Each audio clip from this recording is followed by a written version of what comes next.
দক্ষিণ প্লাজা যে স্বাক্ষরটা করা হয়েছে, ওই সনদে খুলে দেখবেন স্বাক্ষর করেছেন এবং আমরা যে অঙ্গীকার করেছি 1, 2, 3 করে যে পয়েন্টগুলো আছে তার 2 এবং 3 নম্বর পয়েন্টে পরিষ্কার বলা আছে আমরা স্বাক্ষরকারী দলগুলো জুলাই সনদে ঐক্যমত হওয়া সংস্কারের সব প্রস্তাবগুলো আমরা বাস্তবায়নের জন্য অঙ্গীকার করলাম।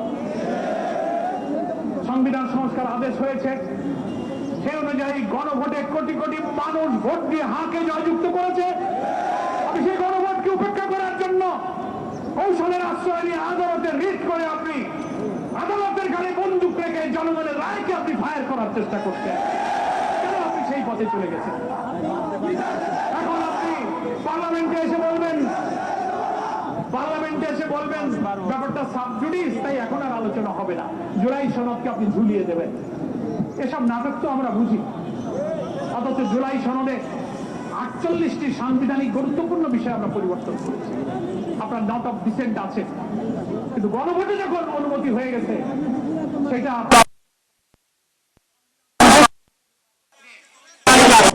আপনি অনুমোদন করবেন। আপনি বললেন না সংবিধানে এই শপথ নাই, মানে যার জন্য যেটুক কাজে লাগে সংবিধানে সেইটুক তার কাছে পাবে।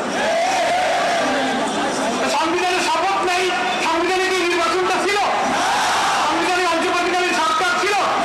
তো আপনি কেন ওই অন্তর্বর্তীকালীন নির্বাচন সংবিধানেই যদি না থাকে, তা যদি না করেন, তো আপনার গণভোট যদি বাতিল করতে মিট করেন তাহলে পার্লামেন্টেও তো একই দশা। এইসব কথা বলে একটা জবাবদিহি করার দরকার নেই।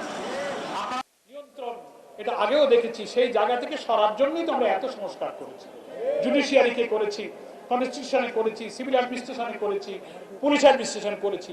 সেগুলো এখন আপনারা এড়িয়ে গিয়ে আপনারা মনে হয় পার্লামেন্টে গিয়ে যা ইচ্ছা তাই সংখ্যাগরিষ্ঠতার জন্য করতে চান। তা যদি করতে চান সেটার পরিণতি কিন্তু ভালো হবে না, বরং সেশনটা শুরু হতে দেন। 12 তারিখে আসেন, বিরোধী দল সরকারি দল আলোচনার ভিত্তিতে জুলাই সনদ বাস্তবায়ন নিয়ে আলোচনা হোক, তারপরে আমরা দেশ গড়ার জন্য হাতে হাত ধরে এগিয়ে যাই।